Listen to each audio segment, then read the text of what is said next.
China economy strong. Building strong economy for China.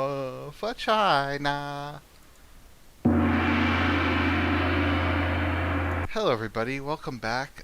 This is Argy, or Argan Templar. Maybe I'll start referring to myself as Argy. But yes, this is Argan Templar, and we are looking at the most powerful country on Earth on its journey to build the strongest economy on Earth. And today we are looking at why low-income men should share their wives to deal with the gender gap. Or, as the title will probably be for this video, low-income Chinamen share wives to make economy strong. Something like that. So according to its own National Health and Family Planning Commission, China's gender imbalance among newborns is the most serious and prolonged in the world. Decades of enforcing a one-child policy along with the traditional preference for boys has resulted in a gender ratio of 118 boys for every 100 girls. Now, I don't think it's actually traditional. I think what it is this. Men can just do more work than women due to testosterone and upper body strength. So men can do, I guess, like 120% of the work a woman could do. So, like, if your population could do an extra 20% of work, then that increases the GDP growth rate by 20%. And that makes China economy strong. So let's just put this all together. More men than women mean more GDP growth that make economy strong. Extra men can be sent to coal mine. They not reproduce anyway. Anyway. And that's why everything's so fucking unsafe in China. So that the excess men will die doing dangerous jobs, and there will be no gender imbalance. So let's see here. The result is 30 million single Chinese men who cannot find wife, something which may destabilize society as the risks of antisocial and violent behaviors increase. Whoa. I thought that gender was a social construct. I thought that marriage was just something the patriarchy invented.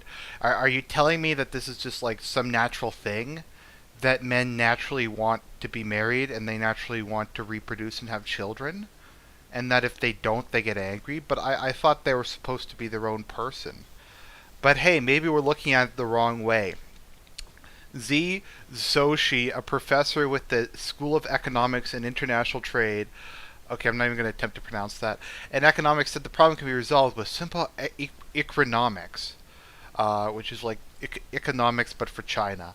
Z suggests that the population of 30 to 40 million unmarried men is a problem of high income versus low income, and can be solved by allowing low income men to share a wife. Polyamory make China economy strong.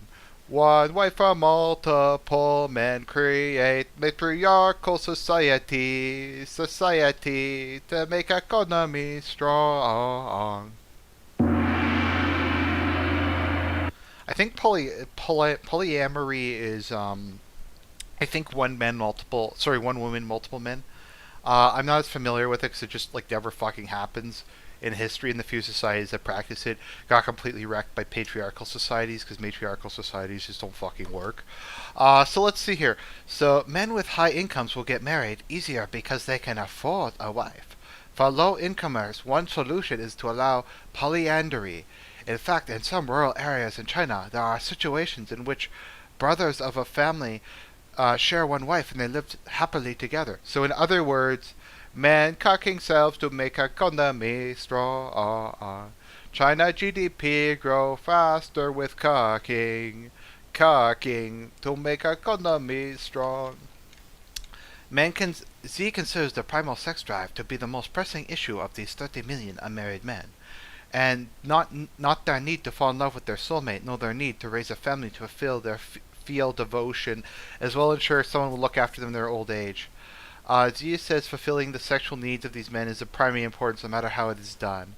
Prostitution, pornography, make economy strong. The problem of sex must be addressed, and if it can't be taken care of legally, then it must be done illegally. If it can't be solved under the light of day, then it must be solved in the dark of night. Of course, we don't have to allow polyamorous marriages nor extramarital sexual behavior, but then we must accept having an unstable society. 30 million single men doesn't necessarily have to bring about serious social problems, but it will most definitely bring about sexual freedom. And it does bring about serious problems. Well, that is the fault of the law and people's perceptions. In other words, fuck you, traditional society. China economy strong comes first. So even though it will be catastrophic, as polyandry has been in every society where it's been tried, we still have to do it. These days, women expect a man to have a house and a car before getting married. If they don't, they look for wives in rural areas instead. If that doesn't turn up any potential mates, some men are known to look to other countries like Vietnam, even if they don't speak the same language. Zia says if legalized polyandry would be a perfect solution to solve the 30 million single men's sexual needs. Or we could just like buy robots from Japan or some shit like that. Which he believed could be the most important factor in igniting social unrest. But that's not all. To solve the problem of China's 30 million unmarried men, Z believes the women from outside China with Africa and Southeast Asia. Oh, it's happening, China. It's happening. The miscagination is happening. You pushed it on us for this long. Well, the shoe's on the other foot. You're going to have to start taking women from Africa. Good luck with that. We will be more attracted to marry Chinese men with stronger economy. Economy strong is ultimate aphrodisiac. He also says legalizing gay marriage will help relieve the problem to some degree as well. That's never gonna fucking like happen. That's never gonna happen in China. No fucking way. Z doesn't have answers as to how these solutions can be accepted by China's notoriously traditional society. Yes, notoriously traditional, implying implications. Abolished in modern times, China did have a tradition of polygamous marriages, but these usually involved the men taking more than one wife, and were usually an indicator of the man's wife. Yeah, because that's the only fucking multiple marriages that existed in history. Polyamory is bullshit. Granted, I don't like polygamy either, and I think it's degenerate as fuck. But it's not even really comparable. It's a tradition that carries on today by the practice of taking more than one mistress, who traditionally must have their financial needs taken care of, such as being provided with a house. So that is how they're attempting to solve the needs of China economy. As always, we're going to sing you out. This is China moment. China moment. This is China moment to shine.